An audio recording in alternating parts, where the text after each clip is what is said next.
Les frères et sœurs, nous disons la bienvenue à nous tous. Aujourd'hui encore, nous sommes au pied de notre Seigneur Dieu, Jésus-Christ, pour enfin d'apprendre de son enseignement. C'est une autre journée que le Seigneur nous a donnée pour que nous puissions encore étudier sa parole. Alors, c'est une grande opportunité toujours de se retrouver devant le Seigneur pour étudier sa parole. Alors, nous allons considérer une autre étude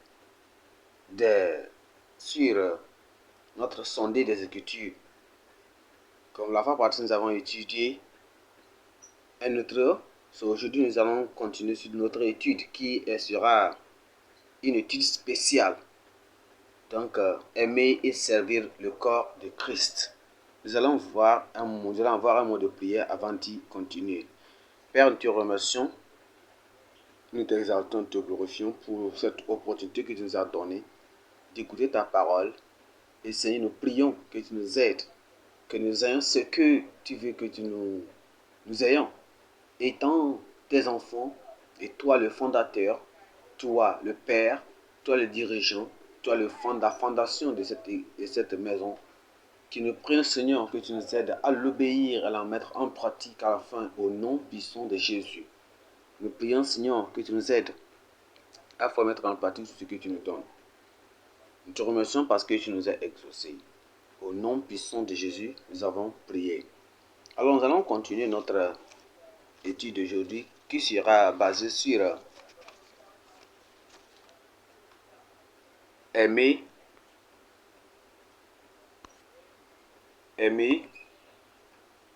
et servir le Seigneur. Aimer et servir le Seigneur. Nous allons voir notre verset clé qui est dans le livre de Galates chapitre 5, le verset 13. Galates chapitre 5, le verset 13. Lisons la parole de Dieu ensemble, s'il vous plaît. Il dit, frères, vous avez été appelés à la liberté. Seulement ne faites pas de cette liberté un prétexte de vivre selon la chair, mais rendez-vous par la charité, serviteurs les uns des autres. Frères, vous avez été appelés à la liberté. Seulement ne faites pas de cette liberté un prétexte de vivre selon la chair. Mais rendez-vous par la charité, serviteurs les uns les autres. Nous allons considérer notre texte de lecture dans Galates chapitre 5, le verset 13 jusqu'au verset 15. Galates chapitre 5, à partir du verset 13 jusqu'au verset 15. Frères, vous avez été appelés à la liberté seulement. Seulement ne faites pas de cette liberté une prétexte de vivre selon la chair, mais rendez-vous par la charité, serviteurs les uns des autres. Serviteurs les uns des autres. Car toute la loi est accomplie dans une seule parole. Dans celle-ci, tu aimeras ton prochain comme toi-même. Mais si vous vous mordez et vous dévorez les uns les autres, prenez garde que vous soyez détruits les uns par les autres.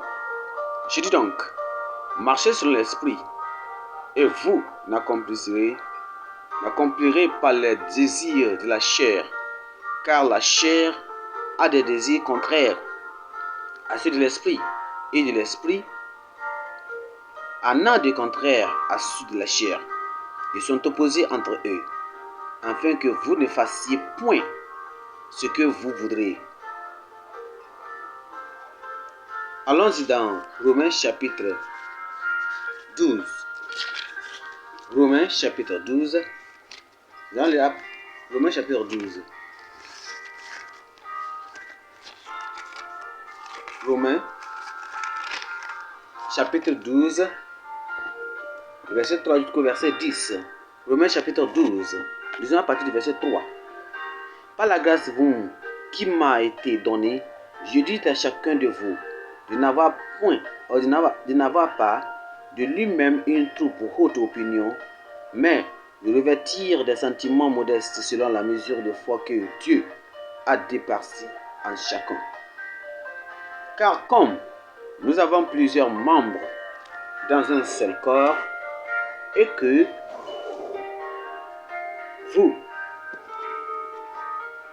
tous les membres n'ont pas la même fonction, ainsi, nous qui sommes plusieurs, nous formons un seul corps en Christ, et nous sommes tous membres les uns des autres. Puisque nous avons des dons différents, c'est la grâce qui nous a été accordée, et que celui qui a le don de prophétie l'exerce selon l'analogie de la foi. Et celui qui est appelé au ministère s'attache à son ministère, et que celui qui enseigne s'attache à son enseignement, et celui qui exhorte à l'exhortation, que celui qui donne le fasse avec libéralité, que celui-ci qui préside le fasse avec zèle, que celui qui pratique la miséricorde le fasse avec joie, que la charité soit sans hypocrisie et le mal en honneur. Attachez-vous fortement aux pieds. Par amour fraternel, soyez pleins d'affection les uns pour les autres. Par honneur, usez de préférence réciproque. En allant dans cette étude, nous voyons que dans le texte, nous découvrons l'application scripturelle de la relation des membres du corps du Christ. La Bible n'est pas silencieuse sur le devoir de chaque croyant dans l'Église. Nous voyons qu'en effet, il souligne la possibilité, la nécessité et la responsabilité de servir le corps de Christ. Même le Nouveau Testament nous dit ceci, nous donne même un tableau clair sur ce que l'on entend par le corps de Christ. C'est quoi le corps de Christ? C'est l'Église. L'Église est comparée à une épouse où les membres de l'Église au troupeau surveillé ou bien soigné par le berger. L'Église est également comparée à un royaume où Jésus-Christ est le roi régnant. L'Église est aussi appelée la famille de Dieu, où Christ est la tête. Elle est aussi décrite comme un bâtiment dont le fondement ou bien la fondation est Jésus-Christ. Au-delà de toutes ces descriptions, nous voyons que Christ est appelé le corps du Christ. Toutes ces métaphores ou bien toutes ces comparaisons sont utilisées seulement pour signifier ou bien pour comparer Christ. Nous allons considérer 3 points ici avant dans cette étude. Le premier point, nous allons considérer l'unité des croyants en Christ. Et le deuxième point, nous allons considérer maintenir l'amour et l'unité dans l'Église. Maintenir l'amour et l'unité dans l'Église. Et le troisième point, nous allons considérer dernièrement qui sera comprendre les domaines du service et du ministère dans l'Église. Revenons au premier point qui est le premier point que nous allons considérer pour le moment, qui sera l'unité des croyants en Christ. L'unité des croyants en Christ. L'unité des croyants en Christ.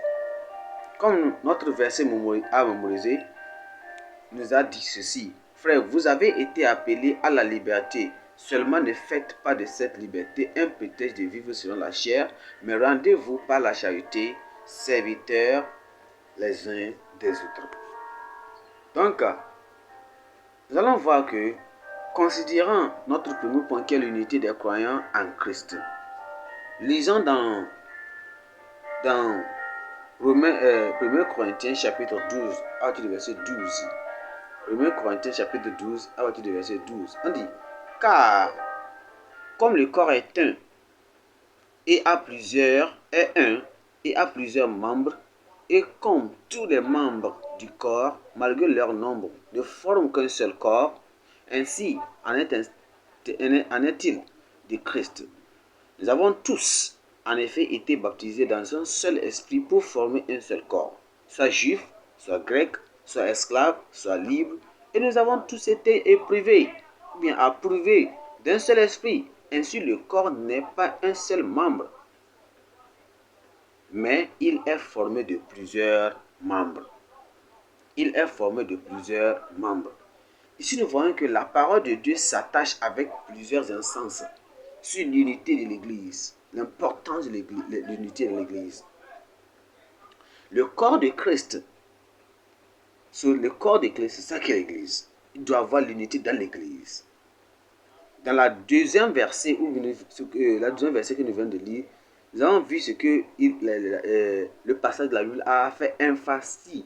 Il a vraiment apprécié, bien mis la main sur le mot le corps. Le corps. Ça veut dire que cette vérité de l'unité dans le corps traverse les 3 versets. Bien qu'il y ait même de l'unité dans le corps, il y a aussi une diversité dans la fonction des membres.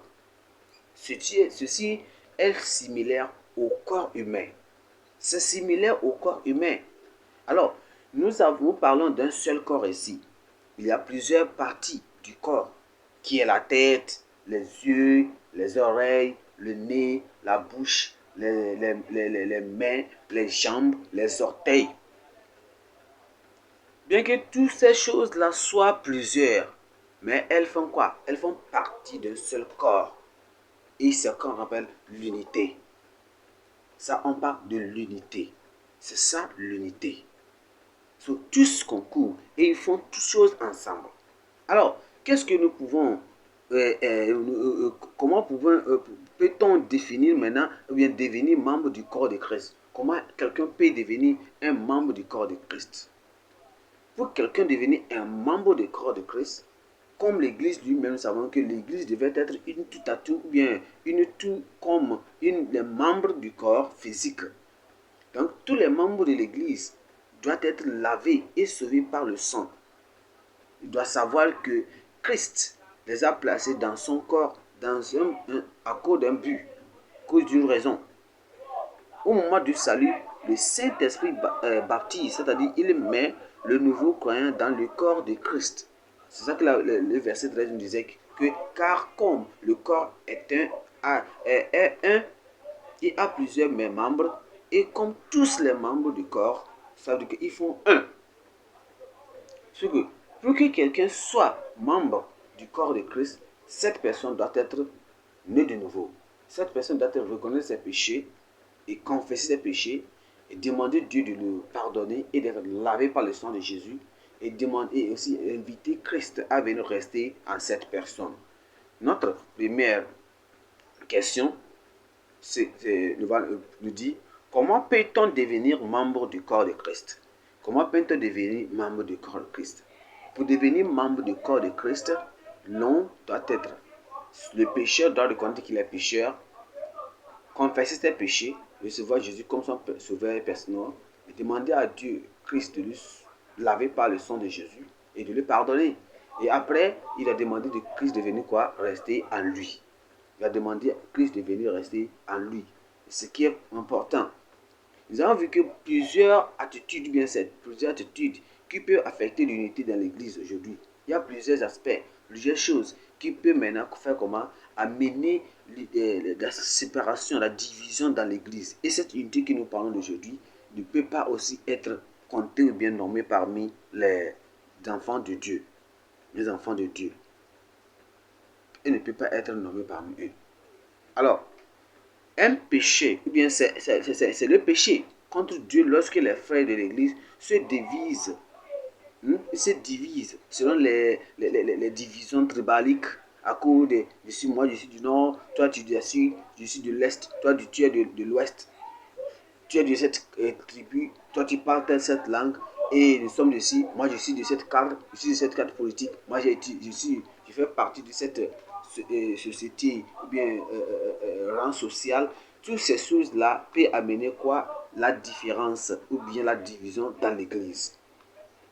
Donc, c'est le péché, c'est la discrimination, et même le dénoncer un membre de l'église, selon même le sexe. On va dire que si tu es de 16 personnes, tu vas venir. La compétition, la haine, le ressentiment dans l'église contradisent la prière de Christ. Et c'est un péché. Nous devons savoir cela. Cela revient à résister au Saint-Esprit qui n'aime pas ceci-là. Le but de Christ est que tous doivent être un. Nous tous, nous devons être un. On doit être un. Et étant un, là, on pourra faire tout ce que nous devons faire comme Dieu, Christ le veut que nous le fassions. Il faut l'unité pour garder. Il faut quoi? L'humilité dans l'église. Pour pouvoir garder l'unité des frères dans l'église. La coopération de tous les membres de l'église est vraiment nécessaire pour que l'unité soit comment réalisée. Si nous lisons dans Romains chapitre 12, on va dire verset 3, nous allons voir que la Bible dit quoi? Par la grâce qui m'a été donnée, je dis à chacun de vous de n'avoir pas de lui-même une trop haute opinion, mais de revêtir des sentiments modestes, selon la mesure de foi que Dieu a départi en chacun. Car comme nous avons plusieurs membres dans un seul corps, et que tous les membres n'ont pas la même fonction, ainsi, nous qui sommes plusieurs, nous formons un seul corps en Christ, et nous sommes tous comment? Nous sommes tous membres les uns des autres. Tout le monde a besoin des uns des autres pour pouvoir accomplir le travail, le l'œuvre de Dieu. Personne n'est si important plus que l'autre. Nous sommes tous des complémentarités. Et personne ne devrait être égoïste ou bien même égocentrique, disant que moi je veux mieux. Quelqu'un ne doit pas, nous ne devons pas aussi, nous devons comment faire? Nous devons nous humilier devant les autres croyants et laisser le corps être un. La clé de l'unité, nous devons savoir quoi? De la clé de l'unité. La clé de l'unité dans une église, c'est l'humilité. Quand il y a l'humilité, nous allons oublier nos rangs sociaux, nos classes sociales, nos langues, nos tribus, nos provenances, qui que nous sommes, riches ou pauvres, n'importe quoi, notre race, il doit y avoir l'unité. Sur certains caractères qui peuvent vraiment affecter l'unité de l'église, c'est l'égoïsme, le tribalisme, la différence sociale. Nous allons voir notre deuxième question qui dit mentionner certaines attitudes qui peuvent affecter l'unité de l'église aujourd'hui. Mentionner certaines attitudes qui peuvent affecter l'unité de l'église aujourd'hui. Comme je l'ai déjà dit, c'est le péché. Et ce péché peut être donné ou bien en détail, peut être l'égoïsme, l'orgueil, le tribalisme, la différence sociale, les rangs sociaux.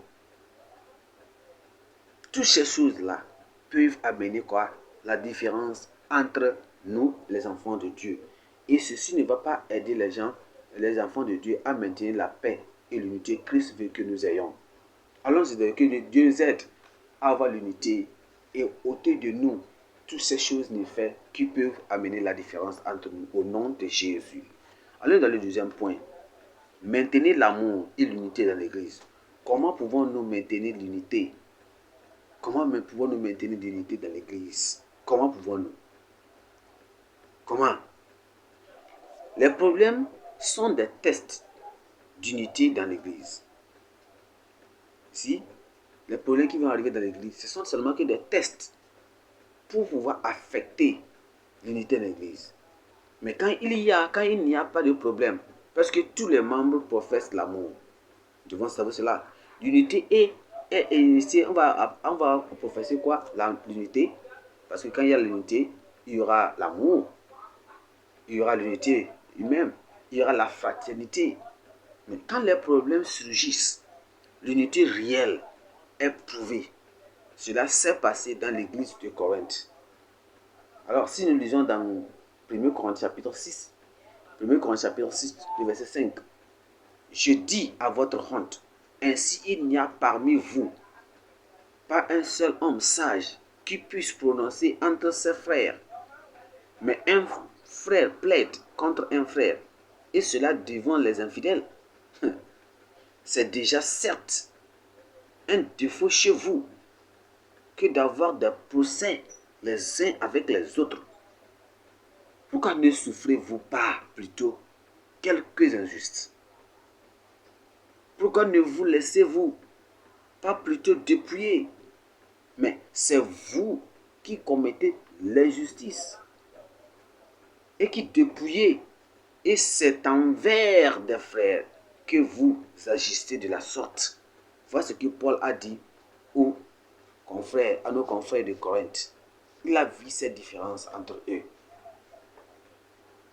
Vous voyez ça là? Il y avait la désunion. Et c'est ce qu'il faisait, ce qui a montré qu'il y a enfin l'unité entre eux. Nous pouvons accidentellement marcher sur les orteils.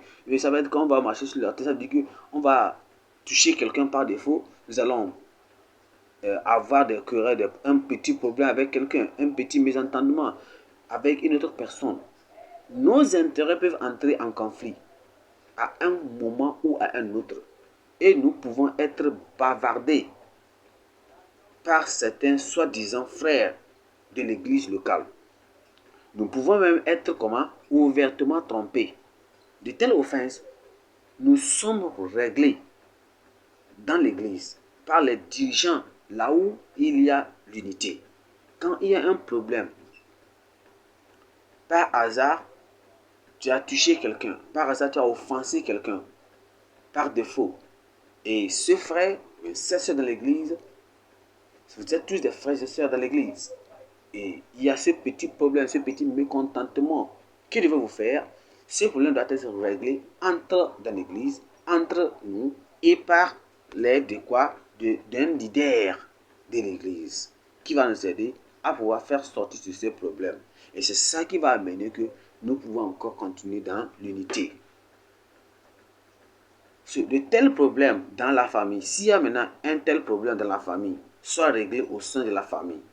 Il doit aussi entre le mari et la femme, entre les enfants et les parents, entre les frères et sœurs dans la famille. Il doit aussi, ce problème doit être réglé parmi eux. Ou bien il peut même aussi aller voir les membres, les dirigeants de l'église.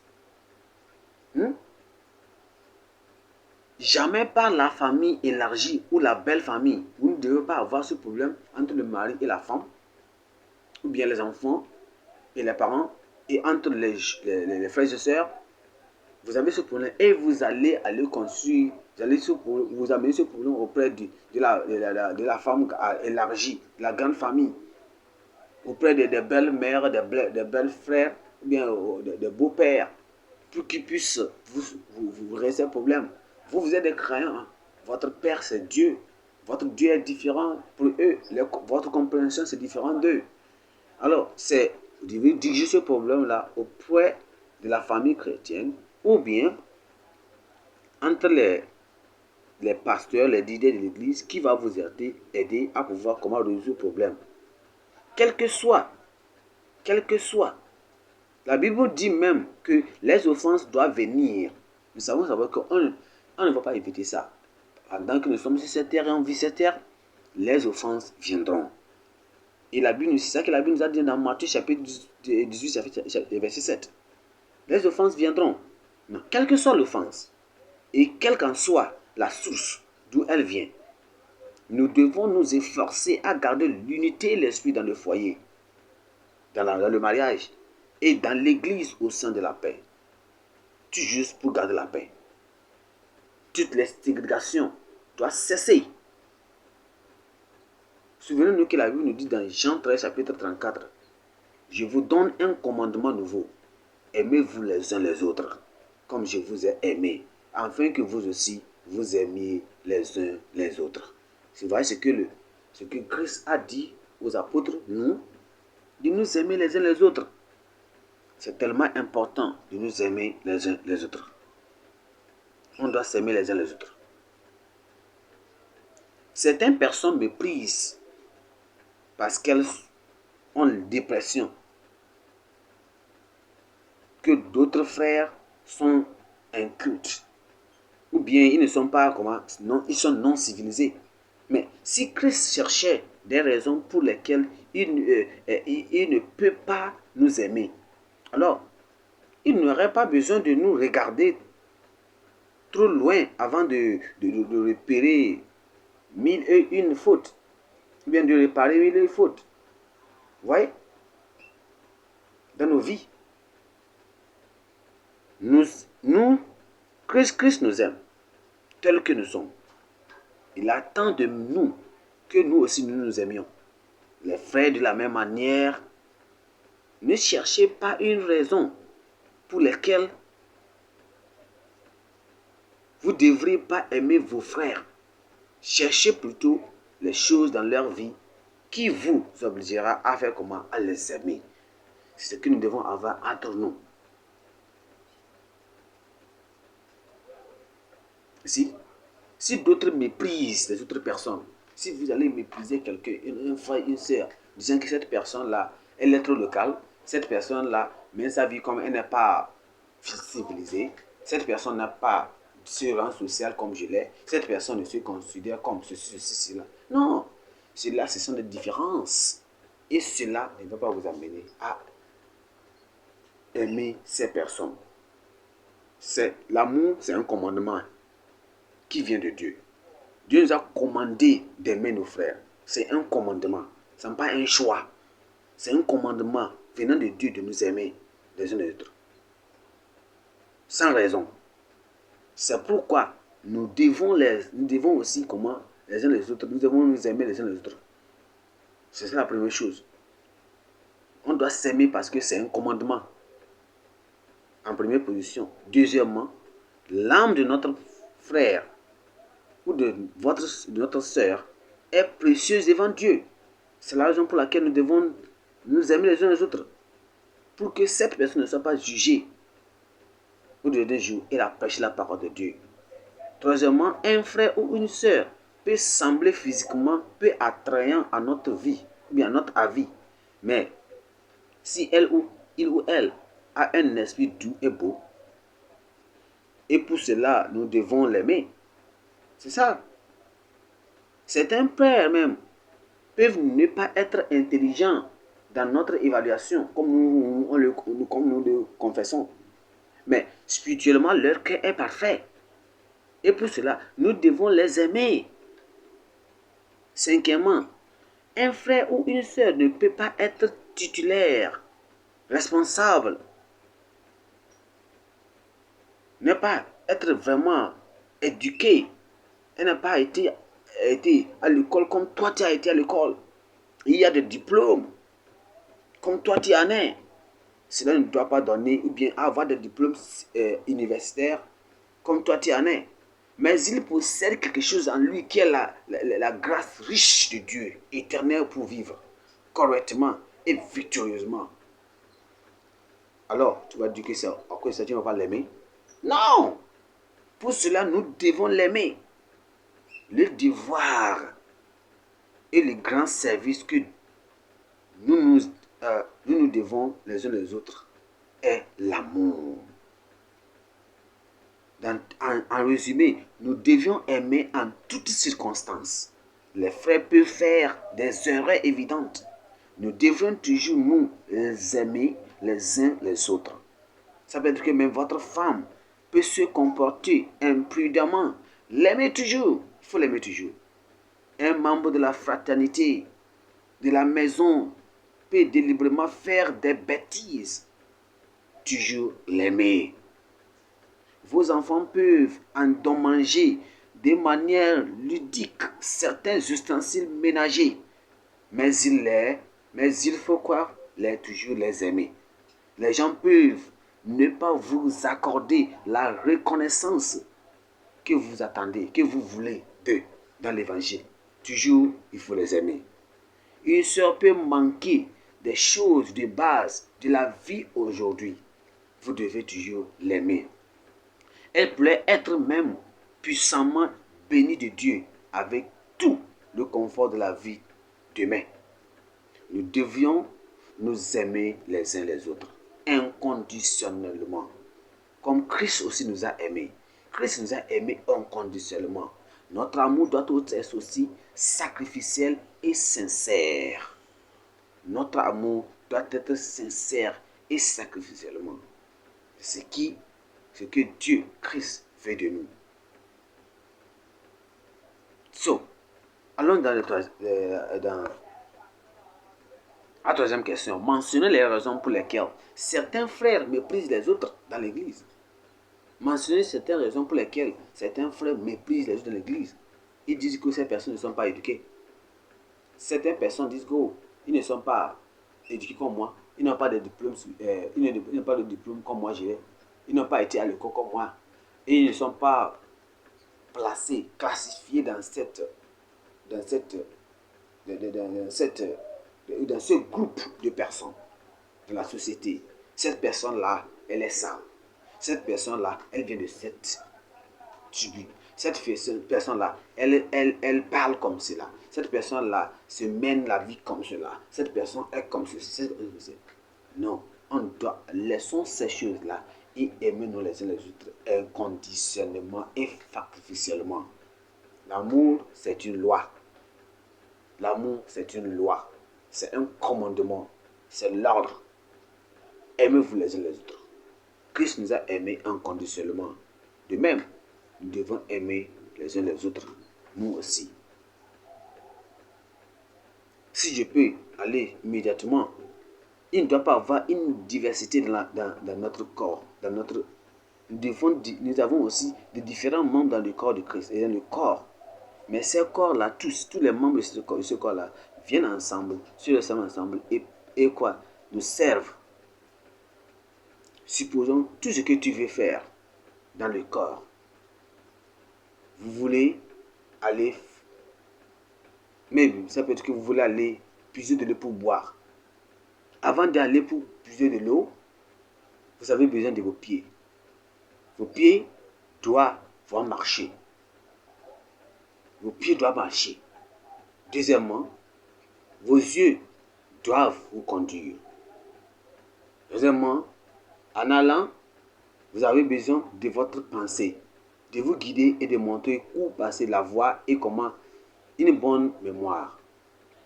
Arrivé là-bas, vous avez besoin de vos mains, d'aller et prendre le gobelet et puiser de l'eau. Quand vous finissez, la bouche doit recevoir l'eau et envoyer dans votre ventre. Vous voyez, ça c'est tous ces membres. Regardez toutes ces parties du corps qui sont mis en jeu pour pouvoir vous donner l'eau à boire. Ça c'est l'unité. C'est l'unité. Personne, si le pied dit je ne veux pas aller, comment ça va aller? Si vous arrivez là-bas, la main dit ok, moi je ne vais pas puiser de l'eau. C'est vrai, la bouche dit non, moi je ne vais pas ouvrir ma bouche. Je vais ouvrir un dème et mettre de l'eau là dans mon ventre. Est-ce que l'eau va arriver dans votre ventre? Non, c'est l'unité. Pourquoi maintenant nous devons nous aimer? Nous devons nous aimer parce que c'est une loi. C'est une loi, c'est un commandement. C'est une recommandation. Nous devons le faire. Notre quatrième point et quatrième question dit: pourquoi devons-nous aimer les frères? Pourquoi devons-nous aimer les frères? Pourquoi devons-nous aimer les frères? Nous devons nous aimer les frères parce que c'est un commandement. Parce que chaque personne a quelque chose d'important à aider au progrès du corps de Christ, qui est l'Église. Qui est l'Église. Il va nous aider au nom de Jésus. Allons-y dans le troisième point, qui dit comprendre les domaines du service et du ministère dans l'Église. Comprendre les domaines du service et du ministère dans l'Église. Ouvrons notre Bible dans le livre de Romains chapitre 12. Romains chapitre 12, à partir du verset 6 jusqu'au verset 8. 6 jusqu'au verset 8. Il dit, puisque, Romains chapitre 12, à partir du verset 6. Puisque nous avons des dons différents selon la grâce qui nous a été accordée, et que celui qui a le don de prophétie l'exerce selon l'analogie de la foi, et celui qui est appelé au ministère s'attache à son ministère, et que celui qui enseigne s'attache à son enseignement, et que celui qui exhorte à l'exhortation, et que celui qui donne le fasse avec libération, et que celui qui préside le fasse avec zèle, et que celui qui pratique la miséricorde le fasse avec joie. Que la charité soit sans hypocrisie, ayez le mal en honneur. Attachez-vous fortement au bien. Au bien. Amen. Vous voyez ceci? On voit ici, selon ce que nous vient d'indiquer, les domaines de service et de ministère dans l'Église vont au-delà de la tâche, bien de la responsabilité sensible au devoir quotidien, régulier, de prendre soin, de donner et de montrer la miséricorde. Il y a un devoir à remplir. Dans la communauté fraternelle, tous les membres ne peuvent pas diriger, mais tous peuvent donner quelque chose pour réconforter et aider et montrer le moral nécessité. Vous voyez ceci? Alors, dans l'église locale, tous les membres ne peuvent pas enseigner. Ça, nous devons le savoir. Tout le monde ne peut pas enseigner. Mais tous peuvent faire preuve de miséricorde les uns envers les autres, portant le fardeau les uns les autres, portant le fardeau les uns les autres, les uns les autres, s'aidant les uns les autres. Nous tous, on ne peut pas s'aller et se mettre devant le pupitre et commencer à prêcher. Mais nous tous, on peut s'aimer. Nous tous, on peut venir ensemble pour pouvoir accomplir une seule tâche. Dans notre communion, dans notre travail ensemble, dans tout ce que nous faisons, on peut le faire ensemble. Ce qui Christ veut que nous fassions. En le faisant ainsi, nous sommes aussi toujours en fait quoi? De servir les uns les autres. Tout le monde ne peut pas faire la même chose. Prophétiser, prêcher, tout le monde ne peut pas faire en même temps. Mais les membres de l'église, tous les membres peuvent être impliqués dans le service les uns les autres. Un tel devoir de servir les frères est décrit comme ce qu'on appelle ministère. Si nous voyons dans le 7e verset, cela est dit là-bas. Certains servent le corps de Christ en aidant les frères de diverses manières, en aidant les jeunes mères, en réconfortant les personnes en détresse et même en deuil, en nettoyant l'église, en visitant même les malades, les faibles, les solitaires. Il y a des gens qui sont là, ils peuvent aider les jeunes dans leur ministère. Certains là, ils sont bénis par le financier, ils peuvent aider les pauvres, ils peuvent aider l'œuvre de Dieu, ils peuvent aider dans la contribution, ils peuvent aider les jeunes qui vont à l'église, à l'école. Il y a certaines personnes, ils peuvent aider ceux qui ont des besoins à trouver des sous et faire certains travail, de petits commerces, à trouver de quoi manger. D'autres personnes, avec leur intelligence sur ce qu'ils ont, comme ils ont appris, peuvent aider les jeunes dans le ministère,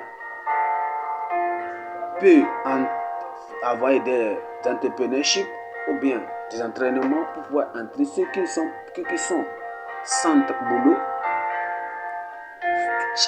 Tout le monde aide, tout le monde fait les autres personnes peuvent aider d'autres qui ont des besoins et même d'autres peuvent venir qui n'ont pas la force physique, peuvent venir mettre soin à l'église, comme le balayage de l'église, le nettoyage de l'église, avant le dimanche, le jour du service, venir tout et prendre soin de l'église.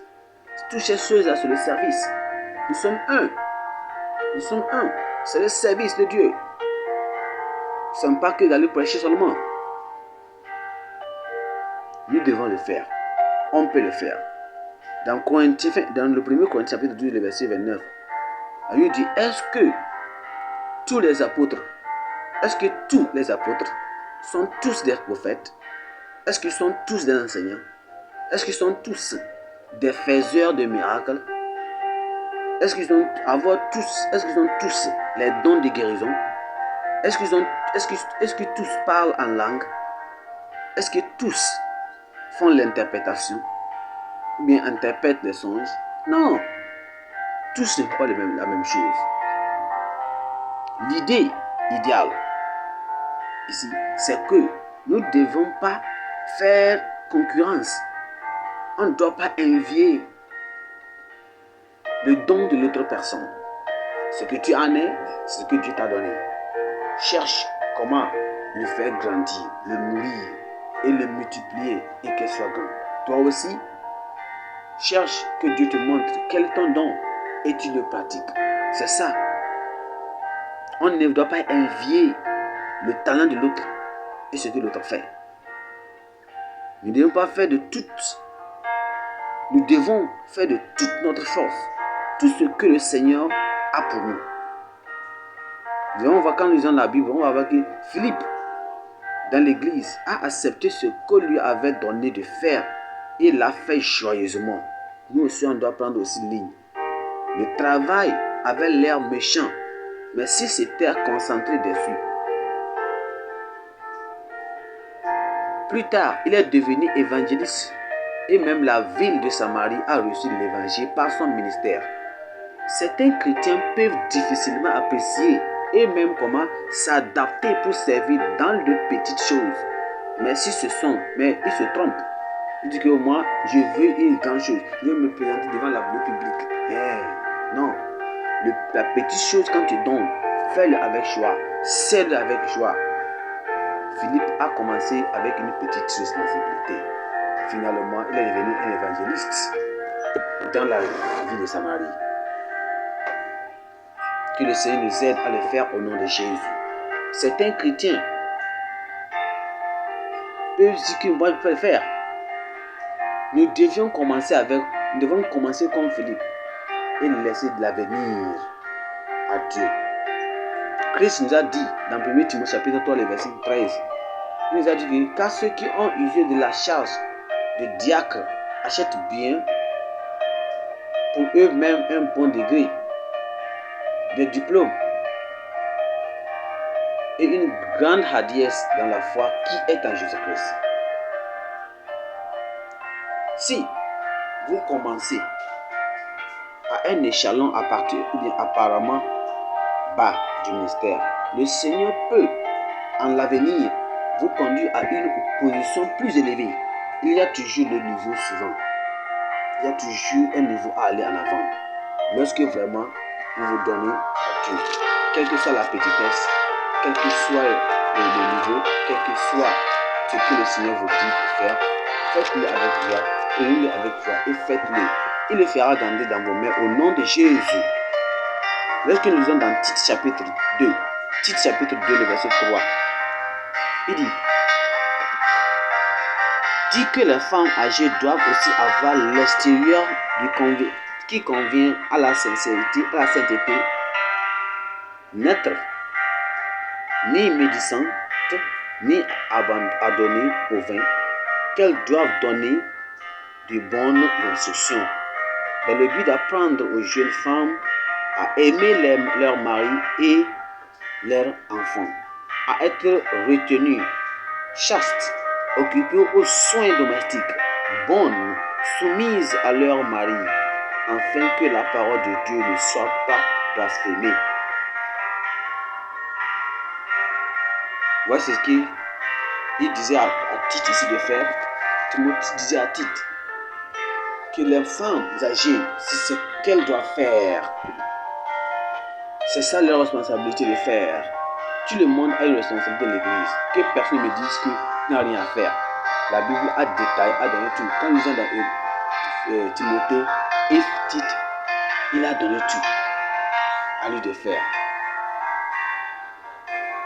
Les vieilles femmes qui sont censées être matures dans le Seigneur devaient être des instructrices, instruisant les jeunes sœurs sur la vie chrétienne, les manières domestiques et les responsabilités. Vous voyez leur travail? La Bible a même fait mention de leur travail.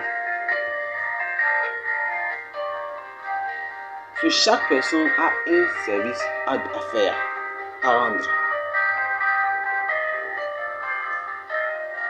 Certaines personnes disent, ou bien certaines personnes de l'église, ils donnent des classifications sur des responsabilités, sur les œuvres en église, que certaines responsabilités, certaines œuvres, certains travaux ne sont pas importantes. Mais elles le manquent. Dieu accorde une grande importance à chaque ministère, à chaque travail, à chaque œuvre dans l'église. Parce qu'il a mis en place tous les ministères. C'est ce que la Bible nous a dit dans Ecclésiaste chapitre 9, le verset 10. La Bible dit quoi? Tout ce que ta main trouve à faire, fais-le. Tout ce que ta main trouve à faire, fais-le. Fais-le. Ici? Non. N'idolâtrez aucun ministère, n'adorez pas aucun ministère. N'adorez aucun ministère. Que moi, ce que je vais faire, c'est ceci-là. Plutôt, ce que Dieu vous donne de faire, faites-le. Donnez, visitez, nourrir ceux qui ont faim, habiller ceux qui sont nus et donner de l'eau à boire ceux qui ont soif. Sont aussi gratuits, ils seront vraiment reconnaissants que n'importe quel autre ministère ou position dans le corps. Faites n'importe quoi Christ vous donne à faire. Notre cinquième question qui dit: mentionnez certains ministères et domaines de services disponibles dans l'Église. Mentionnez certains ministères et domaines de services disponibles dans l'Église. Si nous allons, quels sont ces? Je viens de les montrer. Que le Seigneur nous aide à être toujours humbles et l'unité que le Seigneur veut que nous ayons, que nous l'ayons et on le fasse. N'importe quoi qui arrive dans notre vie, n'importe où on se trouve, on le fera par l'amour et par l'entendement au nom puissant de Jésus. Le Seigneur nous a parlé. S'il nous a parlé d'avoir l'amour pour pouvoir le servir, que cette différence entre nous soit ôtée. Notre prière, que nous allons aimer et servir le corps de Christ. Et ce corps de Christ, c'est les membres de l'Église. Ce corps de Christ, c'est nous les enfants de Dieu, les uns les autres dans l'Église. Dieu fait que qu'on s'aime, qu'on soit un, et qu'on fasse ce qu'il veut que nous fassions. Il veut que nous soyons un, qu'on le sert et qu'on fasse tout ce qu'il veut que nous fassions. C'est ce que Christ nous demande à faire. Faites-le.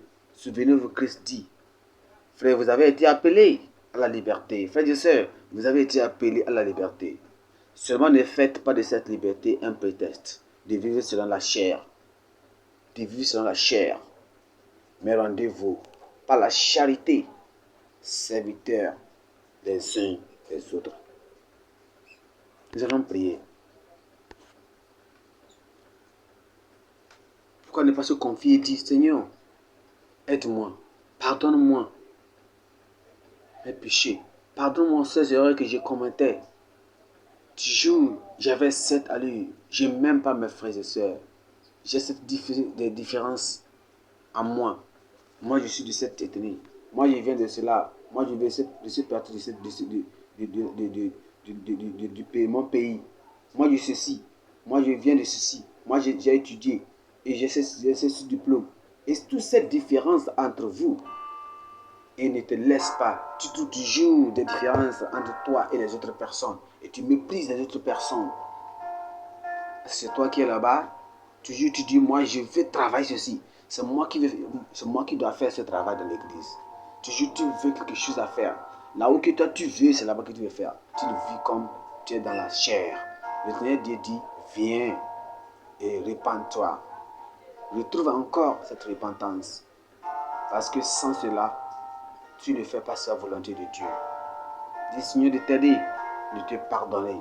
Et là, il y aura un miséricorde envers toi. Et l'amour et l'unité que Christ veut. Et toi, la femme, toi, le mari, vous avez des problèmes. Trouvez les solutions dans votre mariage. Faut résoudre le problème dans le foyer.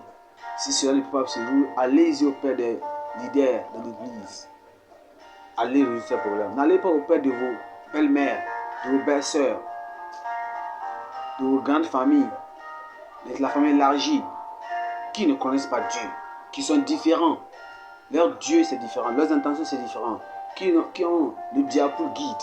Mais vous avez Dieu pour guide, la Bible pour guide, pour qu'ils résolvent leurs problèmes. Non.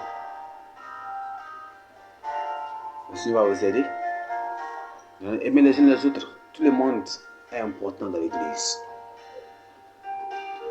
Au nom puissant de Jésus, nous avons prié. Père, nous te remercions, nous te glorifions aujourd'hui pour pouvoir nous donner cette parole. Notre prière, Seigneur, que comment tu nous as enseigné, Seigneur, aide-nous à se repentir. Là où nous avons défailli, Seigneur, pardonne-nous. Et tu nous ramènes encore envers toi, qu'on soit ce que tu veux que nous soyons. Et qu'on fasse ce que tu veux que nous fassions. Au nom puissant de Jésus. Nous prions qu'à la fin, la gloire te doit donner. Seigneur, viens et reste au milieu de nous. Aide-nous à assimiler. Ôte de nous l'orgueil. Ôte de nous l'égoïsme. Et ôte de nous la séparation, la division, la diversité, les différences. Et aide-nous, Seigneur, à s'unir et que ton église, le corps de Christ, puisse grandir. Nous allons aimer les uns les autres inconditionnellement, comme tu as aussi aimé et tu nous as aimé, tu es venu mourir à cause de nous sur la croix. Seigneur, merci. Tu as amour pour tout le monde sur cette terre. Aucune exception de personne. Merci Seigneur, aide-nous à le faire. Au nom puissant de Jésus, nous avons prié. Amen. Merci. Que Dieu vous bénisse. Je prie à Dieu. On se reverra encore la semaine prochaine pour notre étude. Que Dieu vous bénisse. Amen.